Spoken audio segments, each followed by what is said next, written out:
money, I would've went dummy and been grand. But I got this shit locked up, can't nobody stop us, young nigga. I'm chasing that big bag. Everybody around me, they clutching the fire.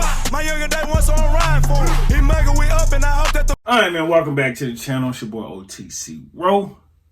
And as y'all see, OTC Quest is also here too. I switched the setting around because people have been asking, they want to see more of him. And I can't guarantee you he wants to be in every video because he has a mind of his own. He's up here by himself, you know. He might get down in a few seconds. He might come back. But people have been asking, you know, they want to see Quest in the reaction video. I don't know why, but that's what they want to see. So here he is. All right. Anyway, shouts out to the Patreon. On the Patreon, Javier Correll.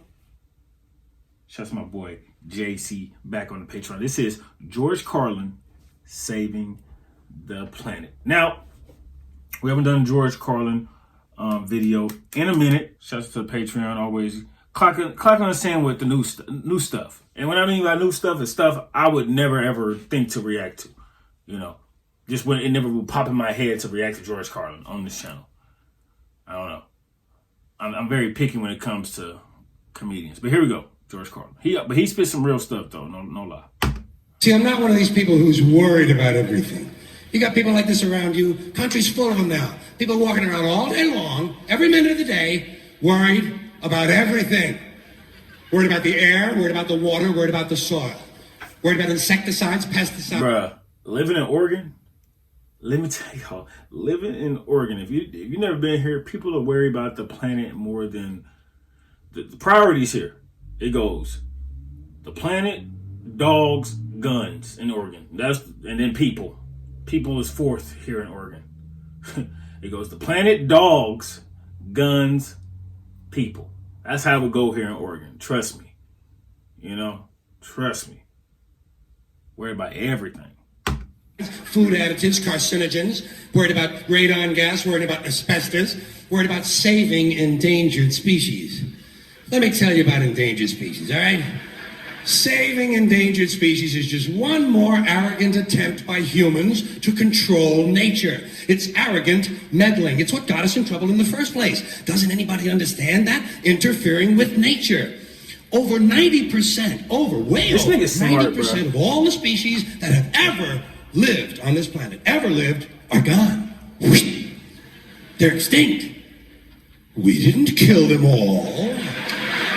They just disappeared. That's what nature does. They disappear these days at the rate of 25 a day. And I mean regardless of our behavior. Irrespective of how we act on this planet, 25 species that were here today will be gone tomorrow. Let them go gracefully. Leave nature alone. Haven't we done enough? We're so self-important. So self-important. Everybody's going to save something now. Save the trees. Bro, it's like a history lesson from your asshole, know-it-all, cocky science/history teacher. I remember I had a history teacher.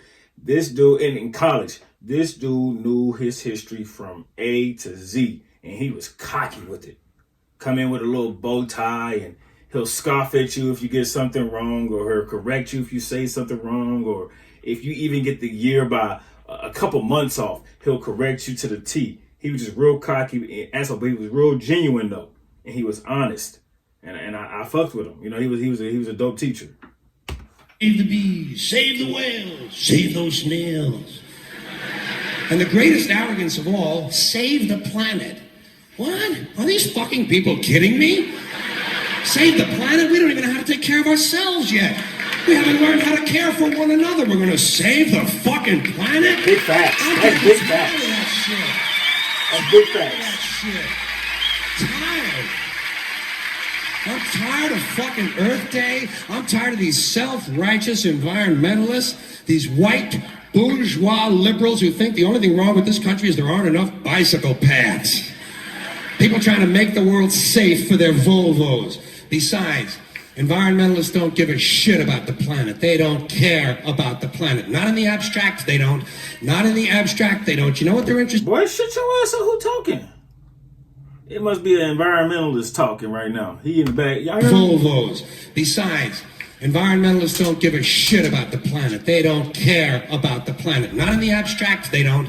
Not in the abstract, they don't. You know what they're interested in? A clean place to live. Their own habitat. They're worried that someday in the future they might be personally inconvenienced. Narrow, unenlightened self-interest doesn't impress me. Besides, there is nothing wrong with the planet. Nothing wrong with the planet. The planet is fine. The people are fucked. Difference. The planet is fine. Compared to the I like how he explains stuff just straight through, no pause. It's been here 4.5 billion years. Did you ever think about the arithmetic? Planet has been here 4.5 billion years. We've been here what? 100,000, maybe 200,000, and we've only been people talking. I never got that with comedy shows, nigga. Like, shut the fuck up. You know, shut your ass up. I like George Carlin. He just still it straight through. No, he don't care. He say it and he don't stutter on. He say it and he go through. Unapologetic. Once again. Engaged in heavy industry for a little over 200 years. 200 years versus 4.5 billion. Trying to teach you something. And we have the conceit to think that somehow we're a threat. That somehow we're going to put in jeopardy this beautiful little blue-green ball that's just a-floating around the sun. The planet has been through a lot worse than us. Been through all kinds of things worse than us. Been through earthquakes, volcanoes, plate tectonics, continental drift, solar flares, sunspots, magnetic storms, the magnetic reversal of the poles, hundreds of thousands of years of bombardment by comets and asteroids and meteors, to a history lesson. Floods, tidal waves, worldwide fires, erosion, cosmic rays, recurring ice ages, and we think some plastic bags and some aluminum cans are going to make a difference? The planet... Yeah, man. The town I live in, no plastic bags. Everything is paper. The planet isn't going The entire anywhere. town, no plastic bags. We are. We're going away. Pack your shit, folks. We're going away. And we won't leave much of a trace either. Thank God for that. Maybe a little styrofoam. Maybe. Little styrofoam. Planet will be here and we'll be long gone. Just another failed mutation. Just another closed-end biological mistake. An evolutionary cul-de-sac. The planet will shake us off like a bad case of fleas. A surface nuisance. You want to know how the planet's doing? Ask those people at Pompeii who are frozen into position from volcanic ash how the planet's doing.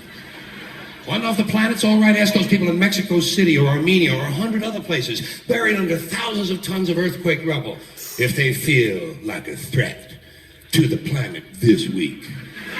How about those people in Kilauea, Hawaii, who built their homes right next to an active volcano and then wonder why they have lava in the living room? The planet will be here for a long, long, long time after we're gone, and it will heal itself, it will cleanse itself, because that's what it does. It's a self-correcting system. The air and the water will recover, the earth will be renewed, and if it's true that plastic is not degradable, well, the planet will simply incorporate plastic into a new paradigm, the earth plus plastic. The earth doesn't share our prejudice towards plastic. Plastic came out of the earth. The earth probably sees plastic as just another one of its children. Could be the only reason the earth allowed us to be spawned from it in the first place. It wanted plastic for itself. Didn't know how to make it. Needed us. Could be the answer to our age-old philosophical question, why are we here? Plastic. Assholes. So, the plastic is here, our job is done, we can be phased out now, and I think that's really started already, don't you? I mean, to be fair, the planet probably sees us as a mild threat, something to be dealt with, and I'm sure the planet will defend itself in the manner of a large organism, like a beehive or an ant colony can muster a defense. I'm sure the planet will think of something. What would you do if you were the planet trying to defend against this pesky, troublesome species? Let's see, what might... viruses. Viruses might be good. They seem vulnerable to viruses. And viruses are tricky, always mutating and forming new strains whenever a vaccine is developed. Perhaps this first virus could be one that compromises the immune system of these creatures, perhaps a human immunodeficiency virus, making them vulnerable to all sorts of other diseases and infections that might come along. And maybe it could be spread sexually, making them a little reluctant to engage in the act of reproduction. Well, that's a poetic note, and it's a start.